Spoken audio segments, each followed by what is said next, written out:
यकीनन ये मुल्क जन्नत है और ये मुल्क अपने अवाम की किस तरह से केयर करता है। तो यहाँ पर कनाडा में पीआर से मुतालिक भी आपको मालूम जल्दी पीआर हो जाती है। आप में स्किल है तो you can do wonders. Government इस तरह से आपको फैसिलिटेट करती है। हेलो एंड अस्सलाम वालेकुम। बाजी बाजी ਤੁਹਾਡਾ अपना मेज़बान अली जन्नत ऑल अवे फ्रॉम कनाडा। आप दोस्त कनाडा मूव होना चाहते हैं, कनाडा शिफ्ट होने की कोशिश कर रहे हैं या आ रहे हैं या आ चुके हैं, तो मैंने इस बेस पे सोचा कि क्यों आप इतने क्यूरियस हैं कनाडा आने में। तो जब मैंने थोड़ी सी रिसर्च की तो मुझे मालूम पड़ा कि वाकई कनाडा जन्नत है। ये जन्नत देखिए। आज मैं 3 पॉइंट्स आपसे शेयर करने जा रहा हूँ जिन्हें जानने के बाद आप भी इस बात से इत्तेफाक करेंगे कि वाकई ये मुल्क जन्नत है। और जो तीसरा पॉइंट है वो बहुत ही इंपॉर्टेंट है, ज़बरदस्त है, क्योंकि वो आपके इंटरेस्ट के मुताबिक है। यकीनन आप जानना चाहेंगे सिटीज़नशिप के मुतालिक और पीआर के मुतालिक। तो स्टार्ट करते हैं 3 पॉइंट्स हैं। पहले पॉइंट की तरफ हम आते हैं। पहला पॉइंट है एजुकेशन। यहाँ की एजुकेशन बहुत ही क्वालिटी एजुकेशन है और बहुत ही ज़बरदस्त एजुकेशन सिस्टम है यहाँ का। ग्रेड 1 से लेके ग्रेड 12 तक बिल्कुल फ्री एजुकेशन है। लेकिन आपका सवाल होगा कि भाई हम तो अब जाके ग्रेड 1 में नहीं दाखिल हो सकते, तो हमारे बच्चे भी नहीं हैं। तो जाहिर है आपकी बात भी सही है, उसके लिए आपको ज़रा शादी करनी पड़ेगी और आपके बच्चे होंगे तो ज़ाहिर है तालीम वो हासिल कर सकेंगे। मैं यहाँ आने के बाद की बात कर रहा हूँ। तो ग्रेड 1 से ग्रेड 12 तक आपके बच्चों की तालीम बिल्कुल फ्री है। जो होता है ना कि कहते हैं कि यार नीले आसमान वाले इनके खर्चे कहाँ से पूरे करूँ, मैं बच्चों के मैं बात कर रहा हूँ। तो 18 साल तक बच्चों को यहाँ पर फंड्स मिलते हैं गवर्नमेंट की जानिब से। आपको कोई टेंशन नहीं होती कि उनके पैसे कैसे पूरे होंगे और किस तरह से आप उनके अखराजात उठाएंगे, वो टेंशन भी आपको नहीं होती। वहाँ पर क्या मसाइल होते हैं? 2 चीज़ें होती हैं।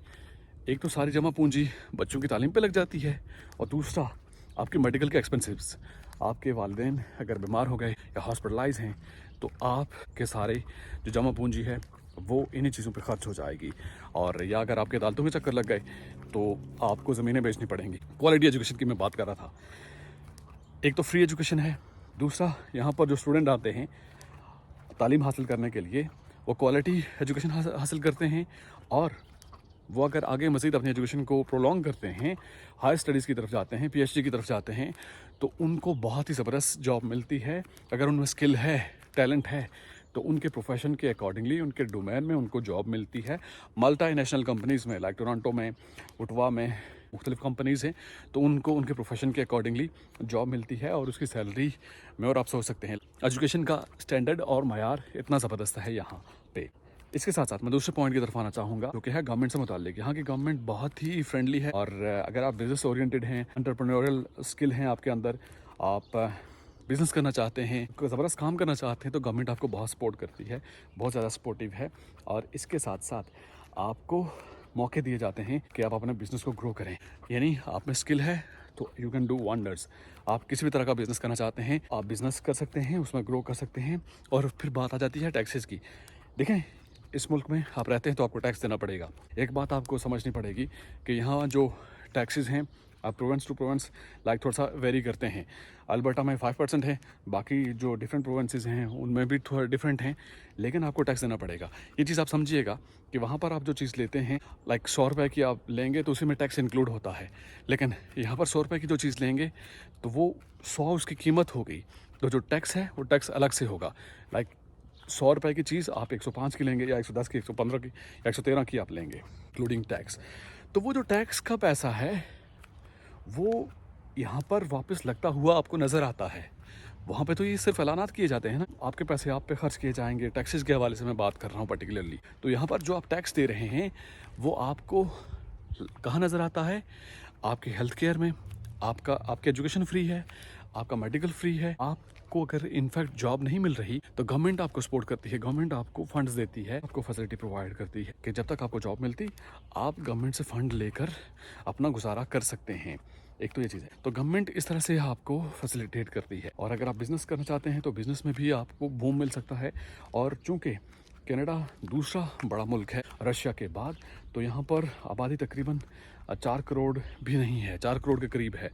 तो ऐसे में अपॉर्चुनिटीज़ बहुत ज़्यादा हैं और आपका टैलेंट जो है वो ज़ाहिर है अगर आप में टैलेंट है तो आपको राइट प्लेस मिलेगी। उसके लिए ये नहीं है कि कहीं किसी से आपको कॉल करवानी पड़ेगी, सिफारिश करवानी पड़ेगी। वो कल्चर, वो चीज़ें यहाँ पर नहीं हैं। यहाँ पर आपके मयार के मुताबिक आपको चीज़ मिलेगी जिसके लिए आप डिज़र्व करते हैं। गवर्नमेंट के बाद तीसरे पॉइंट की तरफ आते हैं, जो कि है पीआर सिटीजनशिप से मुताल्लिक।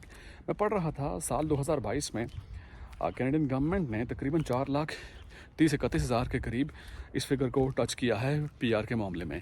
और अभी साल 2023 के बारे में जो फिगर आएगी वो भी आपसे शेयर करूंगा। तो यहाँ पर कनाडा में पीआर से मुतालिक भी आपको मालूम है जल्दी पीआर हो जाती है, और जब आपकी पीआर हो जाती है तो आप फर्स्ट वर्ल्ड कंट्री के परमानेंट रेजिडेंट हो जाते हैं।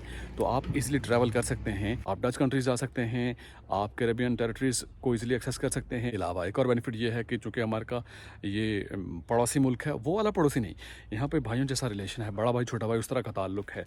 तो आप पीआर होने के बाद आप इजीली अमेरिका भी जा सकते हैं, घूम सकते हैं। अगर आप घूमने के शौकीन हैं तो पूरा कनाडा और अमेरिका भी आपके लिए है, आप इजीली जा सकते हैं। टूरिज्म के हवाले से अपनी जो ख्वाहिशात हैं उनको पूरा कर सकते हैं। और जब आप सिटीजन बन जाते हैं आफ्टर 3-4 ईयर्स, तो उसके फ़ायदे तो अलग हैं और बेनिफिट अलग हैं। तो आज की इस वीडियो में 3 पॉइंट्स मैंने कवर किए हैं वेरी शॉर्टली: एजुकेशन, गवर्नमेंट और पीआर सिटीजनशिप। और यकीनन इस बेस पे आप अंदाज़ा लगा सकते हैं कि यकीनन ये मुल्क जन्नत है और ये मुल्क अपने अवाम की किस तरह से केयर करता है।